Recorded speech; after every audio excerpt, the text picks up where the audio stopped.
makasi ezali bato ya Kasai baluba ya soki tozwi ville ya Mbandaka babanda kobenga ona kombo ya Coq-Lac-Ville. Coq-Lac-Ville nde ezali ville ya Mbandaka. Otelemi awa balobi yo otelemi wapi yango nazosenga bino bosabone vraiment massivement na Anti-Stress TV chaîne na ngai ya yo ya ye ya biso banso so boni bomona ba gag ba émission éducative boni bomona ba vrai film proprement dit film Anti-Stress TV biso totelemi biso bakona biso mesiko s'abonner alors massivement ici ka bakomi abonnez-vous na rouge wana yo Dobika. Allez, Dobika. Dans l'école primaire, batang sabiso ka se Diego qui a découvert la bouche du fleuve. Batang sabiso la fuite de Mahomet na Mecque. Toke nango wapi. Batang sabiso Jeanne d'Arc, arabe française, toke nango wapi. Batang sabiso David Livingstone, il fallait bien sabiso qui a zalaki militaire.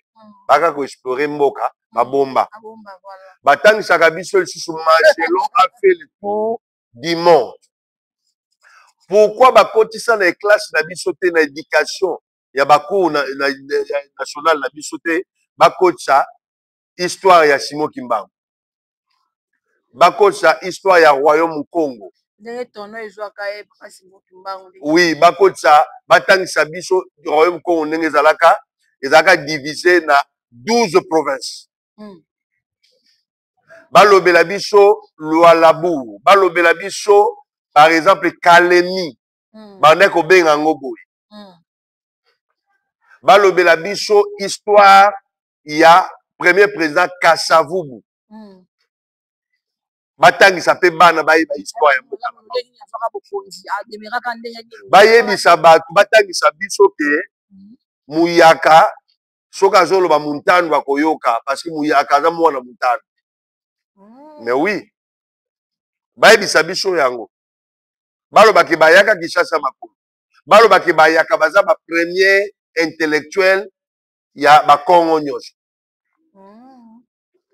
Balobaki muntanu aza muteliboso aliaka na mundele. Premier mutu na Congo central asali mundele. Bayebisa biso ke no Muyombe azali premier chauffeur ya mundele. Ah bon? Oui, bayebisa biso ke no ba chorale uche pa bayombe. Okay. Kunga e uche pa bayombe. Bayebisa biso ke no soko liwe ba frères adorateurs a depuis époque coloniale. Avant époque coloniale bato bayembaka na adoration makasi ezali bato Kasai baluba ya Mbushimai. Kananga te tutuka ya Mbushimai. Kananga baza na chemin de fer. Balobaki ba premier soldat ya force publique ezalaki Bangala na bayombe. Baloba betangisa biso ke ba premier commerçant ya mboka na biso ezalaki ba Congo. Non, batetela ba esi. Okay. Bayebisa biso ke no bato babandi kotonga liboso asali magasin na koteka biloko eza batetela.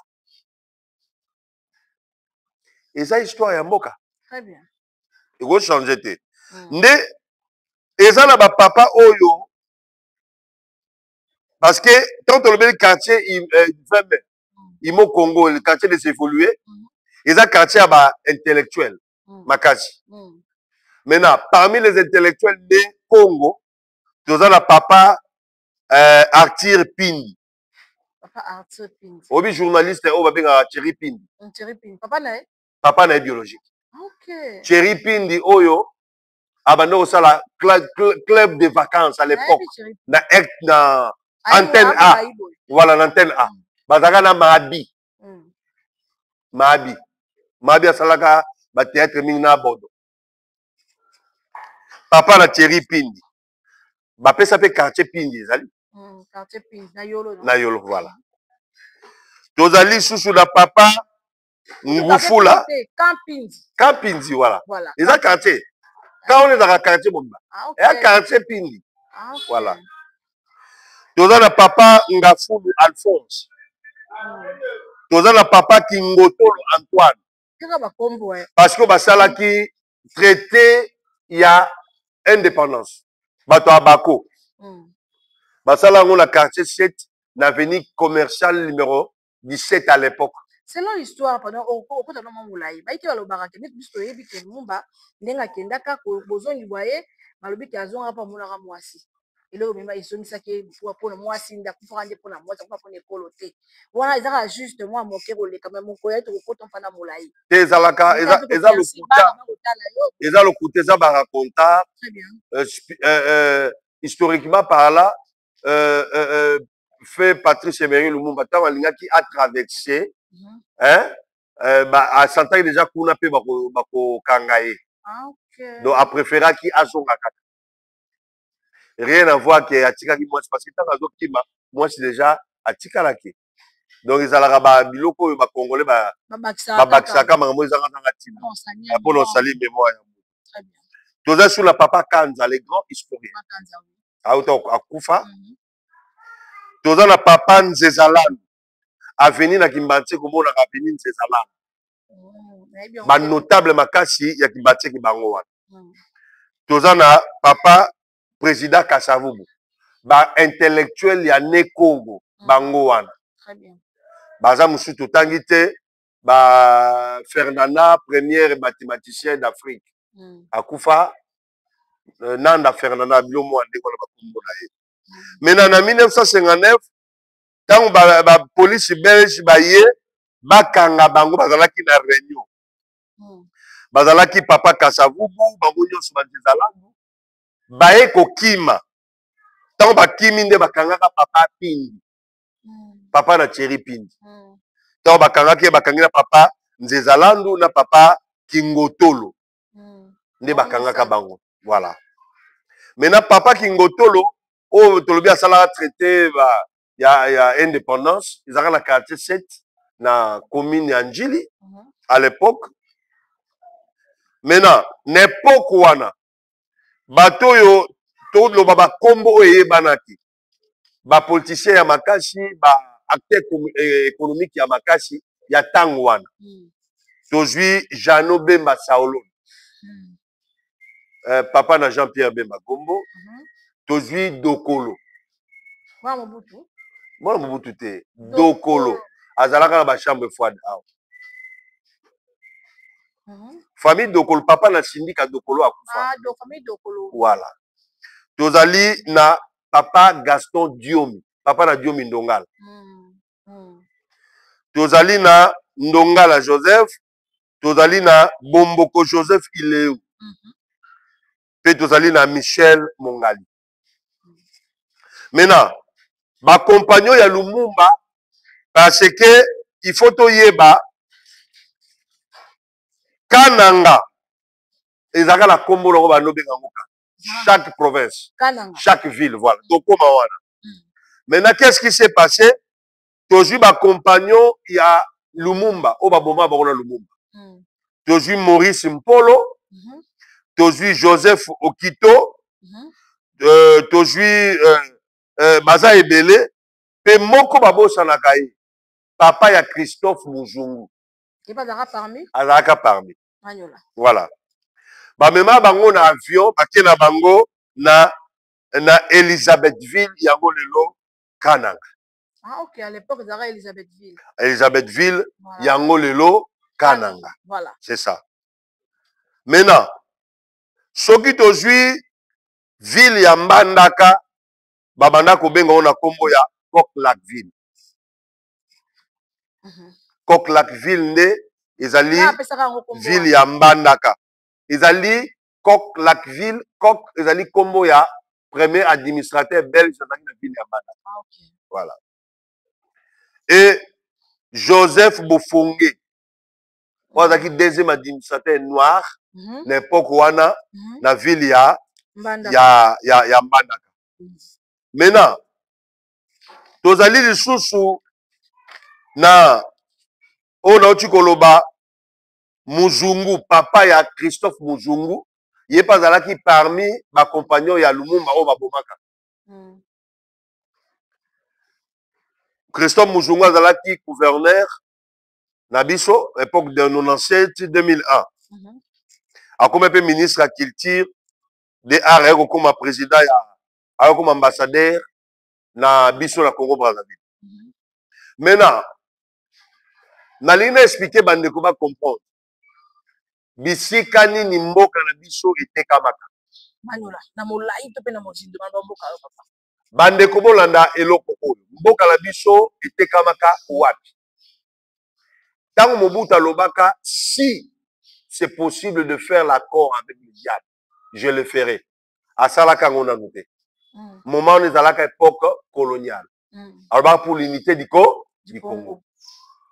Aeko sala accord wana tango azu pouvoir pour asala accord wana na diable il fallait qu'il aboma bato abomoy. Ah Mobutu. Ah non. Hôtel ya Congo. Bisika bateka Congo. Ils ont la place mosusu te, ils ont la stade de Martyrs.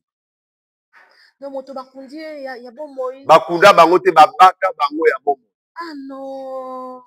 Babengi bango le pandi de la Pentecôte. Badiembika bango ya bomoy. Tozali na moto ya liboso na kombo ya Jérôme Anani. Jérôme Anani azalaki ministre de la défense du gouvernement ya Cyril Adoula.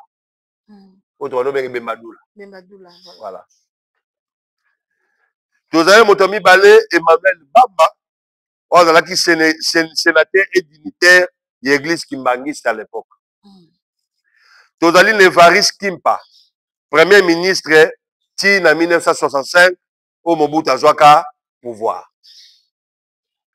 Tozali na Alex Mahamba, ministre des Affaires foncières du gouvernement Cyril Adoula.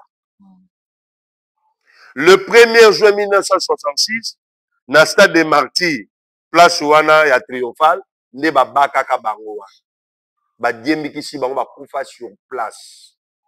Tango baba kenda kubaka bango, mwa mutuna kaka olimbisa mutu okoba nao. Na nzela ba sema ke doki komako boba bino to ba yebaka te ba bakita mfumo. Bakangaka bango déjà. Bakangaka bango déjà. To bakangi bango après bayebi ke ba tie bango bakagul, babi ba okino wapanda bino. Bazaka na motif ni basaka basala bango nini. To kobeta lisolo ngo mukomususu parce que misusu baza wana bayebaki secret ya bazaka papa Simon Kimbangu neti aujourd'hui c'est qui là l'autre là Emmanuel Bamba ayebaka secret papa Kimbangu Simon Kimbangu aussi ils ont conflit moko ils ont qui religieux politique ils ont la kati. Non, je te dis donc Bazaki ba disciple naïe. Il connaissait le vrai secret parce que Simon Kimbangu a été tué par les Belges, humilié par les Belges. Voilà, dans ce sens-là. Voilà. Nde au monde bisika hôtel ya Congo Bachaka. Bachaka hôtel ya Congo wana. Voilà. Maintenant o esalaki ke ba ko pesa place sur ba tongi stade ba pesa un stade de martyrs. Ba martyrs ya banani. Bato bakufa. Ce ne sont pas nos martyrs, nos propres martyrs. Et c'est par là que Mobutu avait fait l'accord avec le diable. Makila la bango a Sopaki na stade de martyrs wana. Maintenant, à ce qui concerne ville à Kinshasa, on est comme Léopold. Léopold D. Voilà. Tozali, lisu na Kisangani, on va nommer na kala Stalayville. Stalayville. Ils ont ba mboke belé, ils ont ba signification. Par rapport à Combo, il y a ba administrateur belge, au babana ko salini, kozala, obenga bango. Nena troublé ba koloba boye. Ba première esclave congolais au babemaka bango kala nanzela ya Liberia pour bakende États-Unis soko ke États-Unis na ville ya Dallas na ville ya Californie na Washington ba noir américain mona ba povo na mbinga ezaka ba loup ba première esclave ya Congo. Voilà. Ba deuxième esclave ezalaki ba chemin de fer. O basala barail. Barai nyonso moni euta boye kitati Congo central. Babota pe kuna. Ezali bangala, bakatange na bayombe. Bata chemin de fer. Donc c'est notre histoire. Eza histoire na biso. Voilà. Soko kei na sien fumu okomona nzungu oyo ba extra ba ne kolela ba ne kosala bango ti. Ezali. Donc mboka la biso eza na histoire mo ya makasi. Il suffit que histoire peuple congolais maîtriser histoire.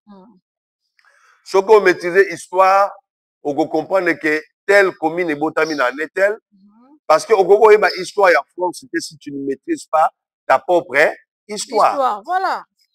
Il faut maîtriser ta propre histoire. Katanga bande ko benga ngoni. Kananga bando benga ngoni. Mbandaka bande ko benga ngoni. Bolobo bande ko benga ngoni. C'est notre propre histoire. Yango moni sko po basala ino kumana basali. Balongoli congolais histoire ya mboka na yemo. Olinga ba tsebiso na ba TikTok. TikTok eza mabete mais botala makama libanda bokomi trop ko s'appuyer na makama libanda. Voilà. Culture na obosani. Culture na yo obungisi yango. Eza ndenge balobaka. Lelo Rwanda zo lobake no azala ba minéraux. Na 1885 Rwanda zalaka te. Voilà.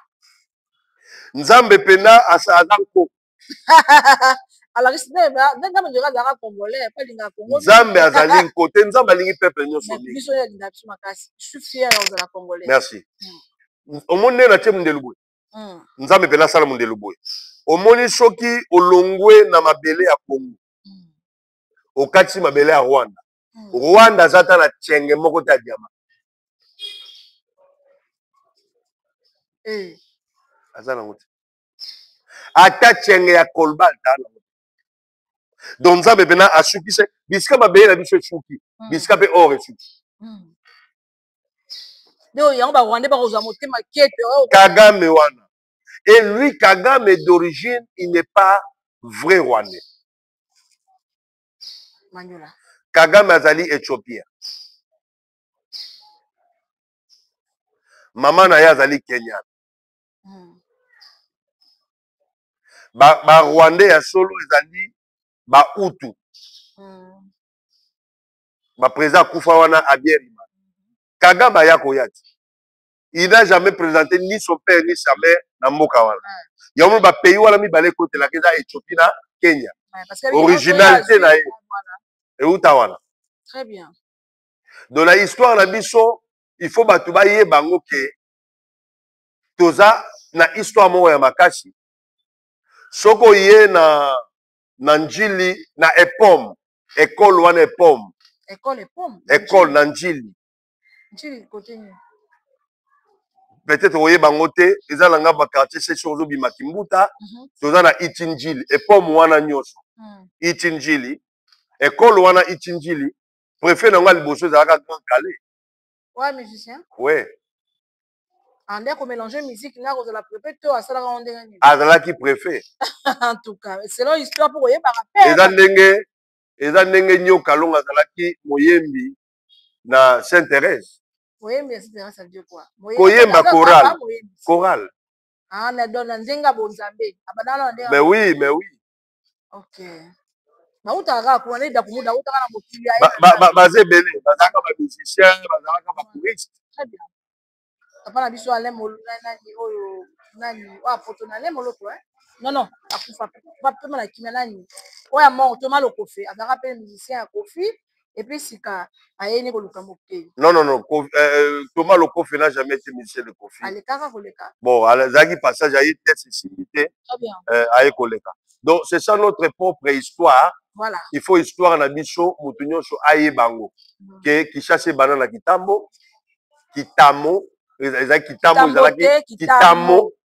Donc, il faut bien prononcer les mots. Non, te azong soka lelo kitambo, poza kitambo. Et comme adopter la la kitambo. Mais dans les textes originaux, il y a époque coloniale, c'est kitamo. Très bien. Il y a les combo, il y a premier lieutenant belge comme Zaki, Kitamo nenge capitaine ou lieutenant Kalina ozalaki Gombe comme nango Kalina lele koma Gombe. Très bien. Ozomona. Donc c'est ça notre histoire. Et ce qui première il faut qu'on y ait que première école de militaire ya Kananga. Ils allaient première école militaire ya Afrique centrale. Manyola. Kagame atanga wana mais baluba ko vérité. Ba payer belé ba ko tanga na école militaire ya Kananga. Ba ko formation en ba ko formation. Première aéroport ya centre de formation. Ils allaient aéroport ya Kibomango. Kamoko. Na ya Kawele. Ozomona. Donc c'est ça, il faut qu'on y ait babilo kowana ezali vraiment mingi pour la histoire mboka. Voilà, merci beaucoup pour babilo kowana bala ni surtout abotani sika boye ba bien histoire to pe lisolo mboka no Congo ekoza malamu mingi na pas se distraire mambo ezanga tine ezanga mutu na makolo leçon yango esengi no kozo. La deuxième partie mais ba genre émission oyo to kotika ka nyango te to banaka ko manyola kana molai to pe na mozito malembe to beta histoire ya Lumumba ndenge bakangaka ye ndenge asufaka tout et tout babiloko mingi totaka na ba film ya wana bakotisa mwa moke lokuta ebele. Donc avec Papa Boer tokomanyola na molai to pe na mozito. Merci beaucoup papa, mot de la fin et puis dédicace parce que na chité. Merci beaucoup na pesibino sombote. Nazo profiter ka kosenga bandeko nyonso baolanda biso ba soutenir biso pour na ouvrage oyo comme nango eza titre La guerre des intelligences Ordo Abukao ordre de mettre les désordres tolobeli makambo mingi ya makambo ya société sociale science économie tolobeli makambo église tout na kati awa. Et il faut tobimisa ngo eumeli déjà la kati ya édition et senga biso mbongo votre aide aux amalam pour la biso na suki wana. Merci beaucoup votre aide aux amalam pour la biso. En tout cas faut qu'on soutenir misala surtout misala eurosama abord basai na nzambe so ko soutenir bango soutenir penkolo na malolo ozanga te pona ko pambola yo. Merci beaucoup à tout le monde. Apo pese dédicace président il le membre ah président il le pomba dédicace no wana pe ba de so bona la biso. Voilà, merci beaucoup à tout le monde. Merci beaucoup papa Guy Tonto, merci papa Élisée Kisaka, merci à tout le monde, je vous aime beaucoup. Tout le monde est balasima. Bisous là-bas. Bye.